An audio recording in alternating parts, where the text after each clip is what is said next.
Welcome back to On Air with Lupton. I am your host, James Lupton. Today's guest is actress Jodie McNee. Jodie has featured alongside the likes of Tom Hiddleston, Michael Gambon, Stephen Graham, Rene Zellweger, across more in film, TV and theatre work. In this podcast, we talk about performing comedy sketches on stage around Liverpool from the age of 8 years old to working on Shakespeare, going from Broadway to Hollywood and all in between. I hope you enjoy the listen. Please subscribe and rate the channel as it is greatly appreciated as always. And now for the interview. Jodie, let's go back to the beginning. Start with your upbringing. What was that like? Was brought up in Liverpool. Brought up in Liverpool in Wavertree, and then we moved when I was about 8 to Nottingham. Me, my mum, my sister, and my dad. And I've got a brother as well. From my dad's previous marriage, but we didn't live together. But we were brought up in Nottingham. And what do you want to know? What was it like? I mean, obviously you're an actress, and I want to talk about your first connection to film and TV. And when you was growing up, what was that like? Was you somebody who was always in front of the telly? Did you love your TV? I believe your mum sort of almost educated you through films and TV and things like that when you was growing up. Yeah, my mum was a massive influence on TV and stuff. For us, my mum's amazing. Basically, we basically grew up. I grew up basically on stage, though. Like, for me, it was like I started in like road shows, like when I was about 8, which was like you go around pubs and clubs, and you do shows in pubs and clubs. And what age was that? How old were you when you first started doing that? So I was about 8, and I did that till I was about 15. And it was really, I thought it was like quite a normal thing to do, but actually like it wasn't really, because you'd work, like, so obviously I was at school or whatever, but like after school, you'd then do like a Monday night you do dancing, a Wednesday night you do singing, and then like a Friday and a Saturday you do the shows. So you go to pubs and clubs around Liverpool and do the shows. You'd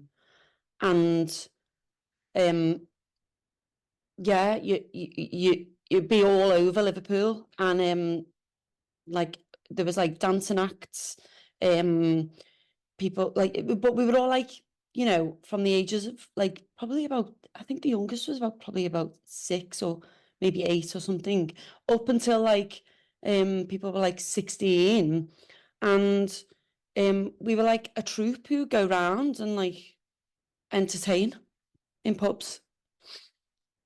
In terms of being a child, obviously 8 years old, you started doing that, and as a kid, most kids are, they're confident. There's no real fear to sort of get on stage and perform in front of people. And I suppose you got used to that with your classes and whatever else as well. But was it ever any element in the early days of fear or worry about performing in front of people? Yeah, I was so shy. I was unbelievably shy. I'm like to the point where like my sister growing up was like so chatty and like was so sociable that I didn't need to kind of do it, because she did it for me basically. But I was unbelievably shy, but I wasn't on stage, and I know that's quite a common theme with actors. It's like when I was on stage, I was like my full self, but when I was off stage, I was like really frightened, like of like interactions, and it was like, because I did like comedy on stage as well, but went from when I was like 8. My mum would write me acts, and like I'd go on and I'd enter competitions and stuff like that, and it must have been quite it must have been quite interesting to see like a little 8-year-old kind of doing like comedy and impressions, like and performing and being very like confident, at it. Um, but off stage and before I went on stage, I was always so, so nervous. Like I'd be like shaking with nerves. What was Um, that? Talk to me about that feeling. So when you went on stage, almost, I suppose, it sounds like you'd to become a different character and you'd almost break free and the shackles would come off and you'd really be somebody else. What was that feeling like for you? Was it that almost like a weight lifted off your shoulders, or what was that like for you? it's really like almost going into a different level of concentration. It's like you become dead sharp all of a sudden and very, very in tune with like the audience. Um, and like say when I was doing that when I was a kid, it was like 5 minutes, do you know what I mean? It wasn't like doing a play now where it's like 2 hours on stage. Like it was 5 minutes and it was high concentration and the lights are beyond you and you get that first interaction from the audience and then you were like clicked in. Um, but it always takes, even now when I'm doing a play, like when I'm doing plays now, it's like there's a moment where the audience are sussing you out and you're sussing them out. And then you like, if you're lucky, you click into each other and you start to kind of go on the little journey together. Um, but it's like it is almost like going into a different reality. Like I wouldn't say it's like lifted, like something's lifted off your shoulders. It's more like it's a very intense communication with a group of people. What you mentioned there about the connection between your audience. First, there's two parts to this question. One, do you get a buzz when you get that first, obviously as a kid, when it's at comedy, the first laughter, the first bit of connection there, when you know you've got this audience, you've got them hook, line, and sinker now, they're yours for the rest of the play or the stint or whatever it may be. Did you get that buzz? And is it still the same now as when it was when you was 8? Um, Now because I'm aware, because because I've been lucky enough to be able to practice it so much, like being able to do plays and I've done a lot of plays now. I've been able to kind of, because every single night you go on, you're kind of mining um the moments. You're present, but you come off and you go, what was that moment? Why wasn't I connected? Um, what's the truth of that moment and why am I blocked from it? Or you're trying to understand it on a deeper level. And now I'm older, I can understand that that's like that connection is like almost like an exercise in empathy between you and the other people. Whereas when I was 8, literally I was like getting on there, I get the first laugh and I'd be like, okay, now my palms aren't sweating anymore and I can like actually relax a little bit. um, but it's funny because when I went to drama school, I obviously had all this stage experience. Took it for granted. I like didn't really think about it at all. Because like I was on like you know like in the pubs and clubs in Liverpool, it's like they'd have a stage at the back of the bar, and you just like sometimes it wasn't even a stage. You know what I mean? It was just a corner of the room. You just get up and do it. But when I got to drama school, it was like I was then doing like classical plays or whatever, and it was like a totally different thing. Um, and something I didn't even know I could do until I got there. Did you know from a very early age that's what you wanted to do in terms of career-wise? From the age of 8 onwards, you're doing these comedy sketches and impressions. Did you know you wanted to be an entertainer? Yeah, it's funny, isn't it? Because like I kind of did know, and I um I think I'd always looked up to like Victoria Wood or like Julie Walters and like or Carolina Hearn and people like that, where you go, wow, like they're doing that for a job, like and it was clever, like, and I wasn't great at school. Wasn't academic, but I was able to do the plays and stuff, and I loved I loved like English and art and all of that.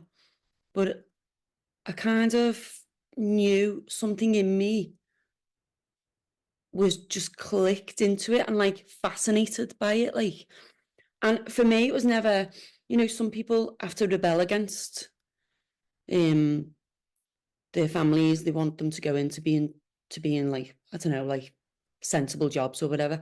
For my family, it was like, yeah, of course you're gonna do that. Like, yeah. My mom was amazing. She took me every week to those classes, and she pushed me so much to kind of do it and to be confident.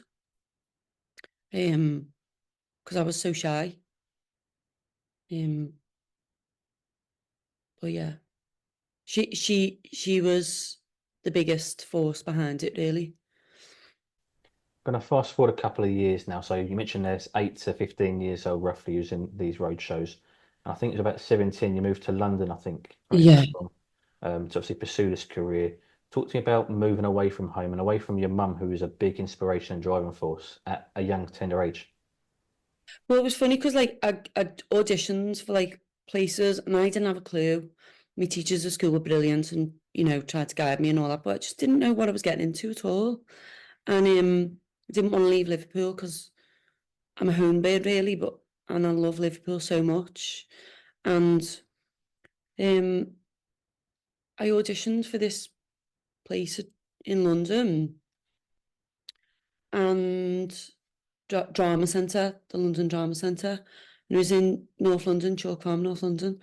And I remember going to the audition and it was like an old church that was like had a scaffold over it.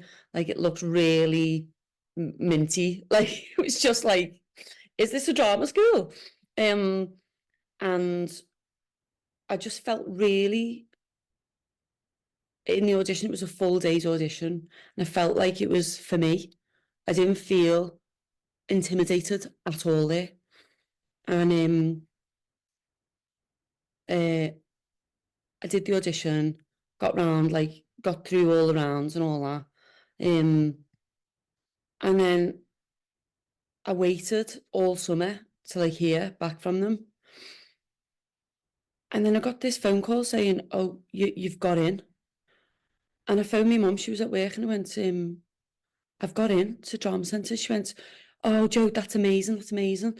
Um, I went, "I'm not going." And she was like, "You are going." I was like, I don't want to go. And anyway, my auntie bought me a suitcase and my mum was like, "You're going to London." So basically packed me off to go. And I hated it. I absolutely hated it because I was basically like still a child. I just wasn't ready for it. Um, and I was like really homesick. And I just remember being, because the school I went to was a method school. And I remember being in a class where we had to imagine one of the first things we had to do was imagine drinking a cup of tea or a cup of coffee. That's all you had to do. And it was like an hour and a half. And you had to sit there and imagine it. Imagine the smell, the touch, the everything about it, all your senses, training your senses to be alive. At the time, I just thought, what the hell is this? I was like looking around people who were like really invested in it, and I was like that, like just drinking me, like kind of pretending to do it, and then like going, what have I got myself into? And then it was like as it went on, I realised actually what the craft of it was, like training your brain and your imagination to be totally in tune with your body. But that didn't come for years. I didn't understand it for years. But I just remember being very different actually from everyone else and feeling like I wasn't meant, I wasn't really, I didn't really understand it. Did you feel like almost like the odd one out? Did you feel like you didn't belong? To be honest, I think the bunch of people who were in my year were like odd. Everyone was a bit odd and everyone was a bit outsiders really. And it wasn't until I got to London where I really understood class, because I was just in my world, do you know what I mean? Like, but then it wasn't really till I got in the industry, it wasn't drama school, it was the industry really that made me see that I was different in a way, like on a class perspective, and that I'd slipped through somehow. I was allowed somehow into theatre, which I coming from stage and all that, like I just assumed I was allowed there. Like I assumed it was my place, but it wasn't until I did plays where I actually felt, oh, people see me as different. Talk to me about the plays and theatre and stage, and obviously you've done Shakespeare. You really recently come off another Shakespeare play, and for me, outside looking in, if somebody says to me somebody's in theatre and they've done Shakespeare, that's the pinnacle of theatre. That shows how good you are, essentially, for me. Um, what is that like to perform to that live audience? Has that changed over the years? And go into the pressures of that live audience aspect as well. When I first went, I was at the RSC in 2011 and I played a lead in Measure for Measure, it was. And I used my own voice in it. I was encouraged to by the director, she was brilliant. And I hadn't really used my own voice up until that point, really, because people didn't want it. People were like, obviously not, like, you're going to be a scouser, are you, if you're in a classical play? And unless I was playing a person who wasn't upper class, then I could use my own voice. But this person is like that I was playing was a nun, and is you know typically traditionally was played by very the kinds of elite of theatre or whatever, posh people or whatever. And I had the audacity to use my own accents in it. And I loved that. And then the critics went for me. And they really went for me. Like, just really classist, body shamed me, all of this horrible stuff. Like, because I wasn't, I guess, on a kind of deep level, they just thought, what do you think you're doing being here? And up until that point, again, I kind of was happy to be, performing in front of people doing this play in Scouse accent, and being at the RSC doing a Scouse accent, I loved it. But then when that happened, it hit me, it like really got me, and really, I got like stage fright, but I still went on stage, but I got really frightened of being in front of people because the level of judgment was really harsh, especially being in that place with its tradition. And I reached out to people around me, to directors I've worked with before, and people who I know I love and can trust, and they encouraged me and helped me. And and made me understand that, like, you know, it's my strength. That's where my strength lies, is in that. It's really powerful to be able to step into that and be it fully on stage in front of people. So after about 2 weeks of being absolutely terrified, I then like got my fire back and was like, fuck you. Like, I deserve to be here.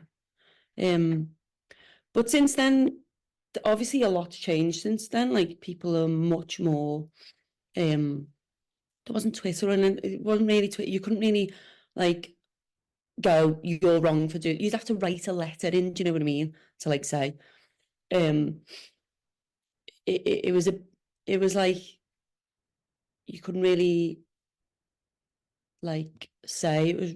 You could, but it was a big effort to say it was wrong. And then since then, obviously, so much has happened on that front. So people are much more accepting.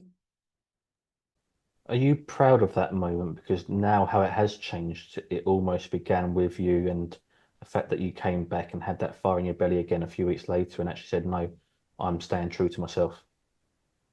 I'm really proud of it because actually, like, I think that, you know, I want to play everything and everything. I want to be loads of different people. But I think the fact that it was, I was criticised for my class and kind of told in a very like obvious way actually, but it was subtle in the way they did it, but like obvious to me, like, you're not allowed here. I think I then was like, what, I'm allowed to tell stories, like, uh, stories are in the blood and bones of like Scousers, like, it's how we talk. Like, I'm allowed to be here. So yeah, I am proud of it. Yeah. Did that give you a added motivation to succeed? It made me want to do, yeah, I guess so. It made me want to do more lead roles and yeah, um, yeah, it does make me want to succeed. I guess really I want to be able to create. That's the main thing, is I want to be able to be creative. And I think, you know, every human being has a right to that. Like, it's not just for some people, it's for everyone. Absolutely. Um, Before I move away from your stage work, Broadway, you've worked out on Broadway as well. Talk to me Yeah. about that experience and what that's like and how different is it over the pond to over here? It was in so we took a play on tour all over the world, and then we went to New York with it, and it was at BAM, Brooklyn Academy of Music, and it was um a really incredible moment for me, like, being there. And it was a Shakespeare play. It was Cymbeline, and I was playing Imogen in it, and I could actually, to be honest, I was only 23 and I couldn't believe it. Like, do you know what I mean? Like, I couldn't really fathom it. And we'd been to like Moscow and Reykjavik and all over the world, like, with this play, and I just couldn't believe that my, sorry, that's my cat there. I just couldn't believe that my job had let me do that. Um, but it was an amazing experience.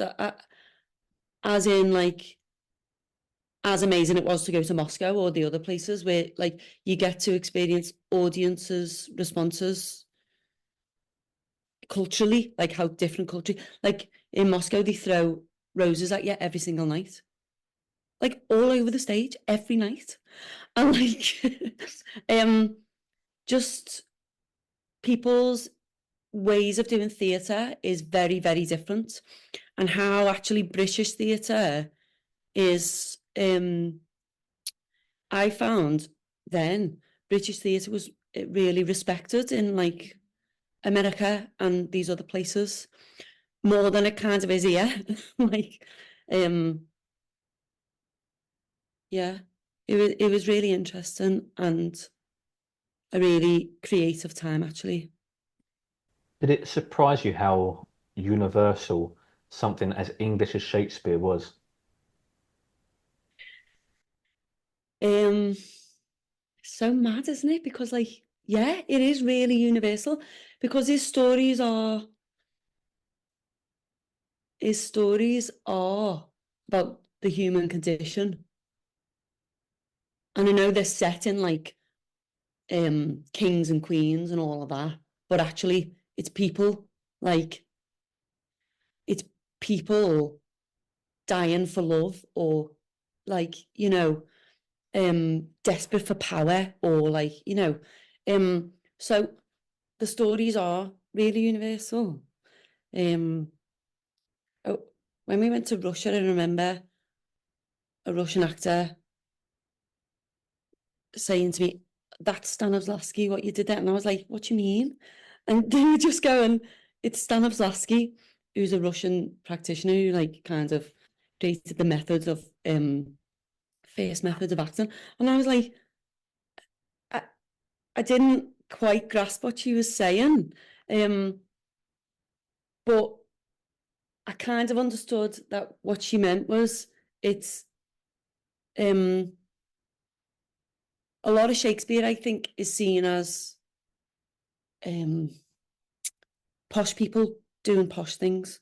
And I think what she meant was it was a more naturalistic thing that we were trying to do.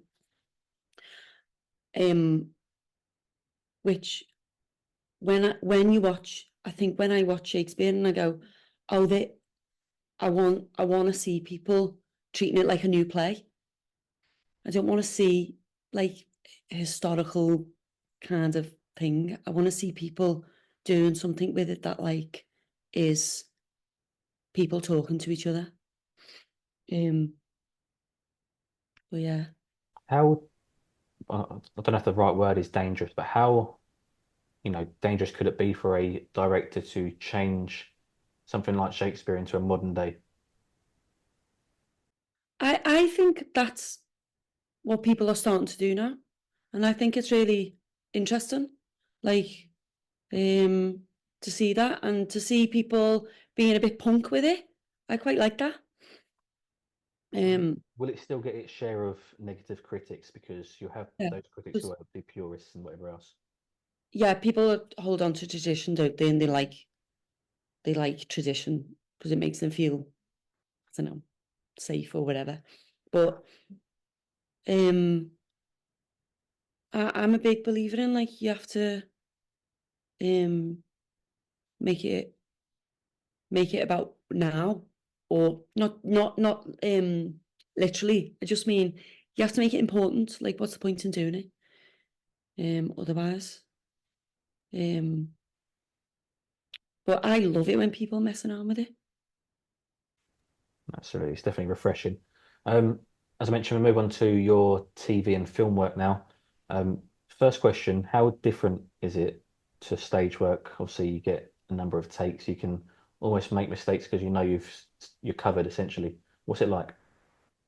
Well, TV and film, well, they're two very different things. But like compared to theatre, it's like theatre you go on every night, and every night you're learning. You're doing the same thing every night, but you're doing it differently. Because because it just can't it just because you're a human being and you're with another human being with a different set of people watching it, it will change if you're alive to it. And you're always learning and you're always trying to like make it to understand it, to go a little bit understand it on a deeper level every time, every night. Whereas TV, I was so like shocked at TV because I was like, you don't really get much rehearsal. And it's so in the moment and it's so like it's gone. Like once you've done it, it's gone. Like I remember the first time I did a TV, and I did a scene, and I was like, I could throw my script out because I was like, oh, I don't have to do that ever again. I've done it. It's very immediate, and you have to learn to be very, very in the moment. You have to. It's very different skill. And filming is different as well because you do get a bit of rehearsal and more time. It's all about time, I suppose, with it. With theatre, you get like 4 weeks at least to like kind of rehearse. So when, But when you say in like TV and film, there's not as much rehearsal. How much rehearsing is there, or is it literally you're at home on your own, you read your script, you turn up, and it's almost there? you have to prep. You have to do so much. But I prep anyway for theatre a lot, like months in advance. Like you have to prep so much. You have to be ready, and then you get in with the other people, and they've done the same, and you're ready to go. But like because there's so much technical stuff going on, you get like all the technical rehearsals around you are happening, and you learn to actually. I've learned it by watching other people do it. They brilliant actors who I've watched, they rehearse as that's happening, and they're using that time to connect and to understand and to rehearse. And yeah, you have to be very, very clever with your time. We mentioned about theatre and the connection with the live audience, and you know when you've got them hooked almost. What's it like for TV? Because you don't have that live audience. When do you know you've nailed a scene? I don't think you do, and that's horrible, isn't it? Because you like come away from it and you go, oh, was it crap or was it good? I don't know. And then it's not until like there's so many other elements involved, you're not in control of it really. Um, you can feel the other actor connecting to the other actor, but sometimes you're not even with the other actor. You're just with the camera. Um, and you kind of can feel if you've clicked into something, but even then, it's in the edit and it's not in your hands at all. Um, so yeah, it's and not until you see it, and that's like months and months and months down the line, where you go, oh, I did okay there. Um, but yeah, it's not in your control really. What's that wait like? You mentioned months and months until it actually comes out and it's screened on TV or cinemas, whatever it may be. What's that wait like? Is it ever an anxious moment, or is it almost forget about it, you move on to the next project, you're doing something else, you're so busy? I don't know. It's like it's really hard because like you have to let it go, but you can't because you're like, I honestly don't know if I was the worst actor in the world or if I did something okay. Like you just don't know. So it's like, um, you have to learn to let it go, definitely. Um, and like I've been so like not knowing either way whether I've done a good job, where I've not even gone to like the premiere of it or whatever, because I'm like, I'm terrified in case I'm awful in it. And then I watch it and I'm like, oh, I was all right. Has there ever been a moment where you've almost surprised yourself where you've watched it and gone, actually, I was really good in that. I didn't expect that. Um, yeah, I think because I work on such a low level of confidence, like then when I watch something, I'm like, it's all right, don't worry, you did all right. Um, yeah, I think most actors are not confident people. Do you think that's why certain people excel as actors because they can be somebody else? I don't know. It's such a weird job, isn't it? I remember saying to me girlfriends, I was like, why do you think I want to be other people all the time? She went, I wouldn't think about it too deeply. um, but it's a very interesting thing. I think getting to be other people is a privilege. Getting to experience other people's, be in other people's shoes and empathize with a different psychology that isn't yours. is an incredible thing to do. Like, very lucky to be able to do it. And I think that's what us, you know, when we started with when we were chatting at the beginning, like that act of empathy, hopefully then translates to the sharing of it, where people then understand something about themselves or are entertained, you know what I mean? It doesn't have to be that deep, but like something about getting into another person's way of thinking, I find fascinating. And I think it's quite important because we can all be quite separate, can't we? And quite isolated sometimes. So I think it's important to try and understand people. You mentioned a lot there about empathy and emotion, and I'm going to go through a few of the works you've been in. The first one I mentioned is Little Boy Blue. Now, this is something that is obviously a very tragic event that happened in Liverpool. Yeah. Talk to me about the emotion you felt when you was offered this work, because it being so close to home for you. Yeah. I think it was a deep responsibility, really, is what I felt, to just do my part in it the best I could, because very much felt like you were doing something, you're part of something very important, like to Liverpool, but also like the story of it, telling the story of it truthfully. You know, for Reese's family and for Reese. And I think Stephen did an amazing job. I think everyone on it did amazing work. And I think there was no egos, really. Do you know what I mean? Because people just wanted to get it, do the best. Is it hard in your position to get emotionally invested in a role like that when it's a true story and close to home? Or does that help the in production of the piece? Um,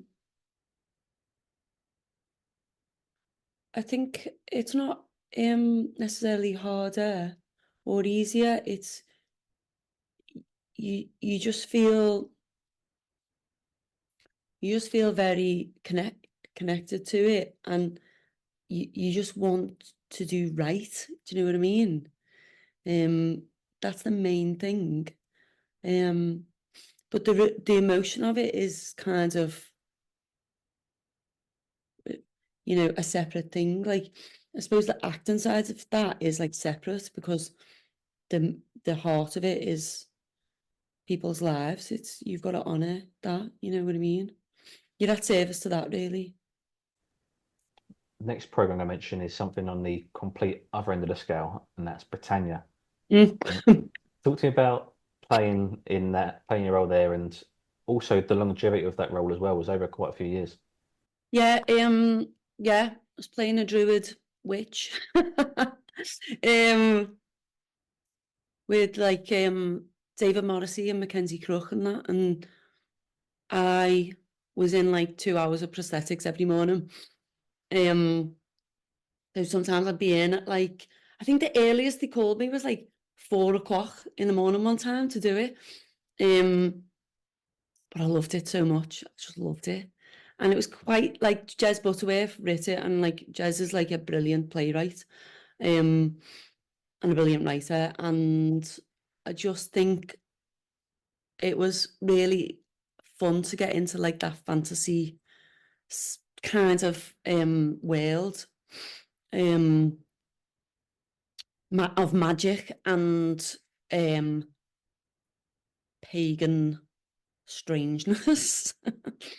um Loved it, and it was 3 years of my life, and it was weird because when I went for the audition, they were like, "We don't know what we want to do with this at all. You could be anything." And I kind of did my audition, and I thought, I don't know if I've got that or not. I don't know. And it was really, really little, kind of little bits here and there. And then it wasn't until we got on, it was in Prague we first filmed it, and then it was in England. But when we first got on set, I kind of, that I found with the director, the character, like, we had a bit of rehearsal time because we were waiting for me contact lenses to turn up because they were coming from England and they were being flown over, and I had these like mad, like full pupil dilated contacts. And so they were like, we've got to rehearse a bit. So we rehearsed, and then the director kind of pushed me to be a little bit more out there with it.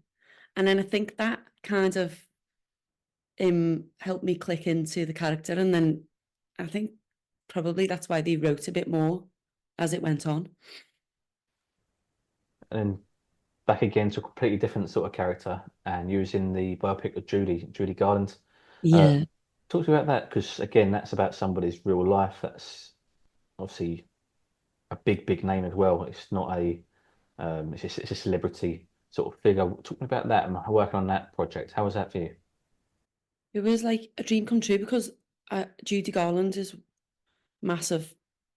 I'm a massive fan of Judy Garland, and she's big in our family as well because me nan, I did never meet me nan, but she wanted to be an actor, and she died before I was born. But she used to sing, and she'd sing Judy Garland songs, and she sang like Judy, and um, Judy Garland has always been huge films and everything, like huge in my, you know, life. And then when I went up for the audition, I was like in the audition going, I'm obsessed with Judy Garland. They were like, okay. And we just did the scene. And then when I got the part, I was like thrilled.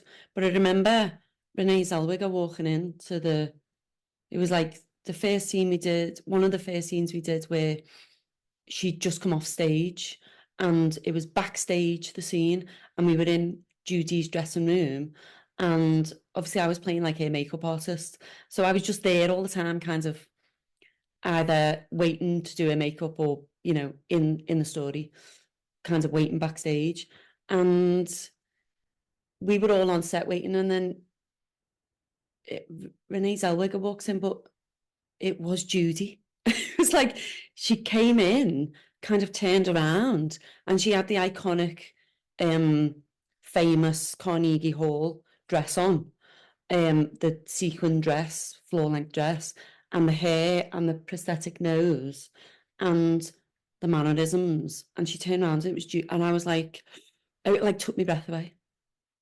But it was like really showbiz. Like it was such a like showbiz moment. I just loved it so much. I loved every second of it. You mentioned there Rene Zellweger. I'm going to go through a few names that you've worked with, and there's some great names here. Tom Hiddleston, Stephen Graham, Zoe Wanamaker, Rene Zellweger, Michael Gambon, Bella Ramsey, David Suchet. It's an unbelievable list of people and talent you've worked with.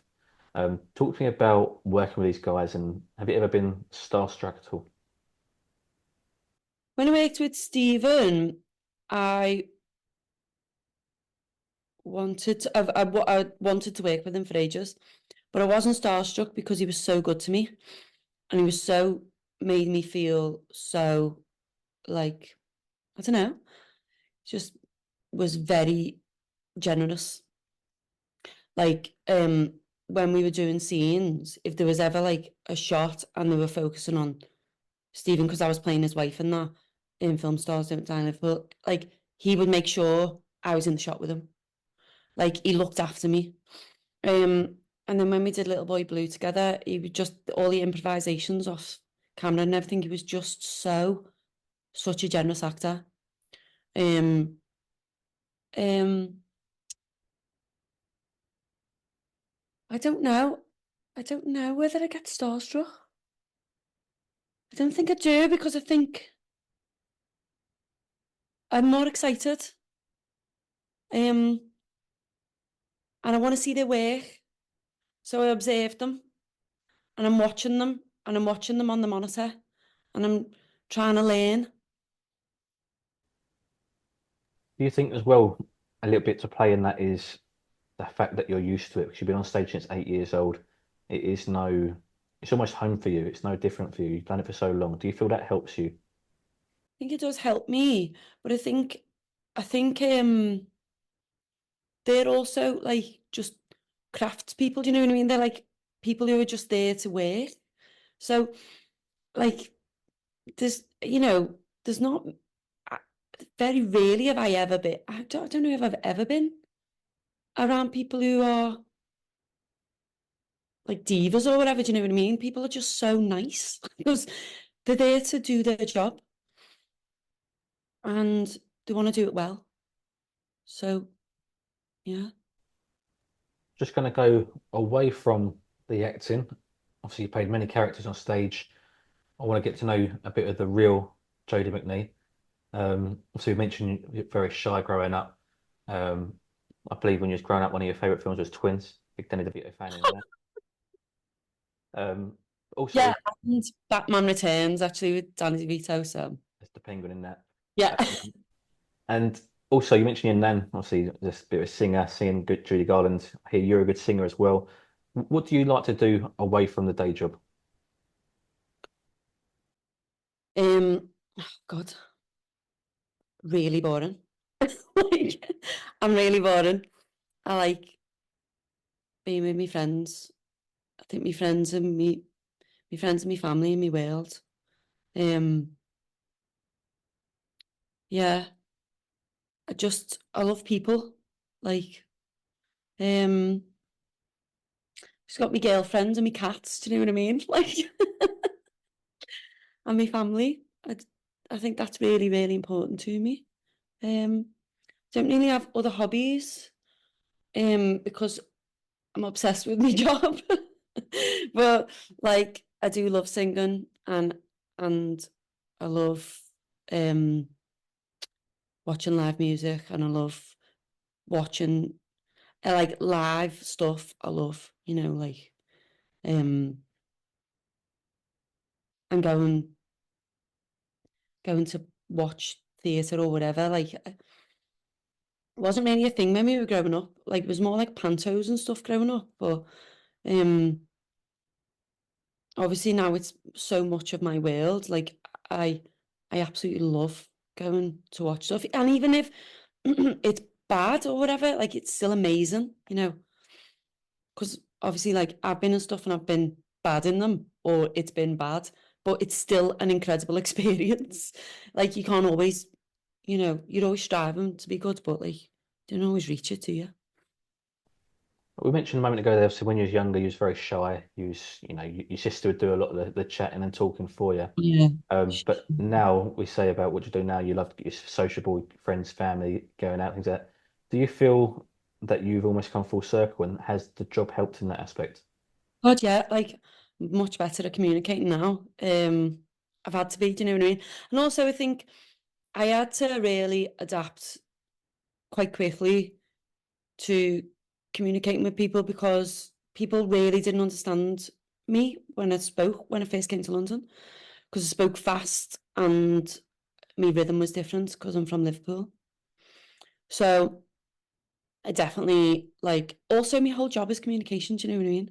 Like like working things out in a room with other people like is everything, making something with other people. So um yeah, but my sister taught me a lot growing up. She taught me a lot about like empathy and other people, and her generosity is insane.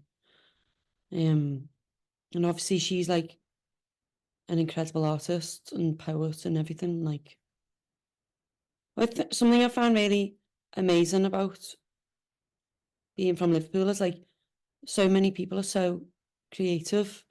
It doesn't mean you have to like make your living from it. Like you just are it. Um, but yeah, it's definitely helped me to be more confident. One thing that struck me when I was doing my research for this interview is you're not on social media. No, I'm not. It's a big thing, and it's also something that can be very much used as a marketing tool and an asset, although some people do use it negatively. Why have you decided not to go on social media? Is there a particular reason or just not your cup of tea? I just don't get on with it at all. I just find it so, I can't do it. I don't know the rules. I don't like it. I find it really cringe. I think people lose themselves on it. Yeah, like loads of it was like, I think it was during the pandemic I basically came off it. And I just thought, I don't really understand this or why I'm partaking in it if it makes me feel um like separates me from myself. So yeah, just came off it. And like obviously, yeah, it is a big marketing tool, but um I just I don't really see that as a sacrifice because um it made me unhappy being on it. I mean, for me, it's clearly not been a sacrifice for you because you're getting work and you're in good stuff and your talent obviously speaks volumes in terms of that. You don't need that as a marketing tool, so it's certainly a credit to you to not have to have a tool to be able to produce and do what you do. I guess so. I don't really know. I guess I just feel like I don't really know. I guess it can be a really positive thing for people, and I know people who use it brilliantly. But for me personally, it just hasn't been um that positive. Absolutely. We mentioned earlier about starstruck. You said you haven't really been starstruck. Has there been, or what has been the biggest pinch me moment for you in your career so far? Um, I don't know. I think maybe when I was doing Judy, and basically like when we were doing Judy, we got to watch Rene do a concert for us for like 3 days. I think in the Hackney Empire was like used as um the talk of the town, which was the London venue, and I remember just being backstage as my character watching Judy and being like, I'm getting paid to do this.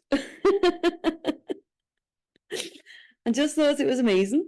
And I think that's like, you know what I mean? Like that, like it makes you feel like a kid again, like that childlike wonder.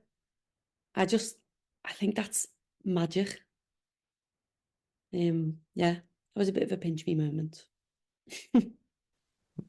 From this call, I get the impression that you are confident in what you do, confident in your ability. For me, from watching you, I know you're a good actress. One of my favorite shows I watched recently was The Gathering. I thought you was brilliant in that. Thank you. But has there ever been a moment in your career where you felt potentially out of your depth at all? Yeah, I mean, yeah, I think it happens every job I do where I feel out of my depth. Um, and I'm always confronted by that because because it's so like you're using yourself, do you know what I mean? To do your job. Um, so it's like you go back to square one every job you do, and you have to really battle with your your demons who tell you can't do it. Um, and my only way of doing that is work. So I just prep and I work as hard as I can and as much as possible and try and understand it as much as possible. Um, But when I was younger, I used to get very nervous going on stage. But I don't get nervous going on stage now. I get, before I start a job, I get all of that stuff that goes, what are you doing? You don't know what you're doing. You don't know what you're doing. And then sometimes during a run of something where like you're midway through doing the play and you've been doing it for weeks and you come off and you go, I was not my best then. And then I think, then it all floods in and you're like, I'm actually terrible at this. Like, I actually shouldn't do this for a job. How arrogant am I to think that I can do this? And then the next day happens and you get back on stage and you get that connection again, and it kind of heals every time you do it. Flip it round. Have you ever had a moment where you've maybe done a scene or you've done something or seen the end product and you've said to yourself, I belong here. This is why I'm here because I'm good at this? It's a hard thing to answer because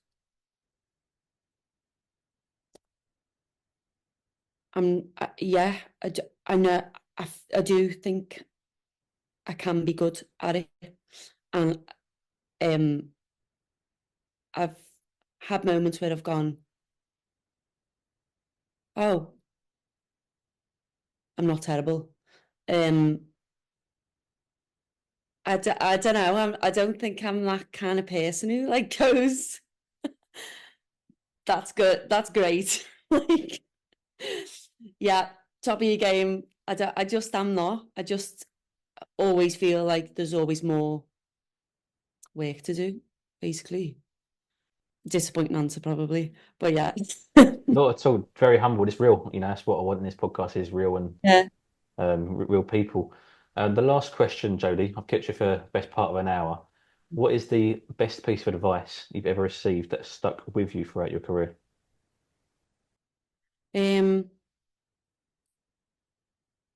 Best piece of advice is probably you can't hold on to things. Like, if you in the moment think this isn't working, if you're on in the middle of doing a play or a scene, you're thinking this isn't working, I've lost it, you'd have to cancel and move on. And it's a really, really good thing to practice because you can't dwell at all and be present. So yeah, I think that's the best thing I've learned from other actors. It sounds like that's something that you definitely would use because from listening to you, obviously, it sounds like every time you go into something, you almost hit a reset button. You mentioned the demons are there every time. So for you, is that something that you use with every piece of work you do, that almost every scene potentially, right? That's done, move on. Yeah, yeah. Especially with telly because like you have no control or film. But like, yeah, I think it is like, although sometimes characters and plays stay with you a bit, after you've finished. And then that's a process of like slowly, gently letting it all go. Yeah, it's kind of like an organic thing, I suppose. Why is that hard to let go of a character or a role? Is it because you've become too emotionally invested or attached to that character? Is it because you felt maybe you had a negative performance in that? What is the reason for that? It's mostly love, I think. It's mostly because you love the person you're playing, and you like. I think even when you're playing someone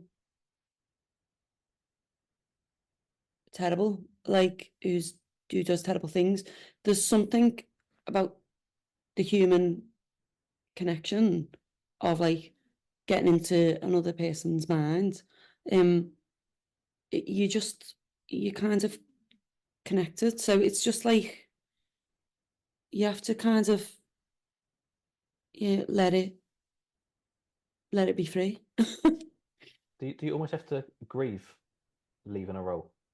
Yeah, it's funny to say that, isn't it? But it is a bit of a it's a death, isn't it? Like a little death every time. Doing a play is really weird because like you kind of create something, you let it grow, and then it dies. And so you get used to goodbyes in a way, like you get used to be able to a healthy way of kind of saying goodbye to things. But yeah, you do grieve it a bit. Perfect. Jodie, I won't keep you no longer. Thank you very much for your time. It's been really, really fascinating and interesting to speak to you. You, thank you so much. I've loved it. It's My lovely meeting you. pleasure. Andrew, thank you very much.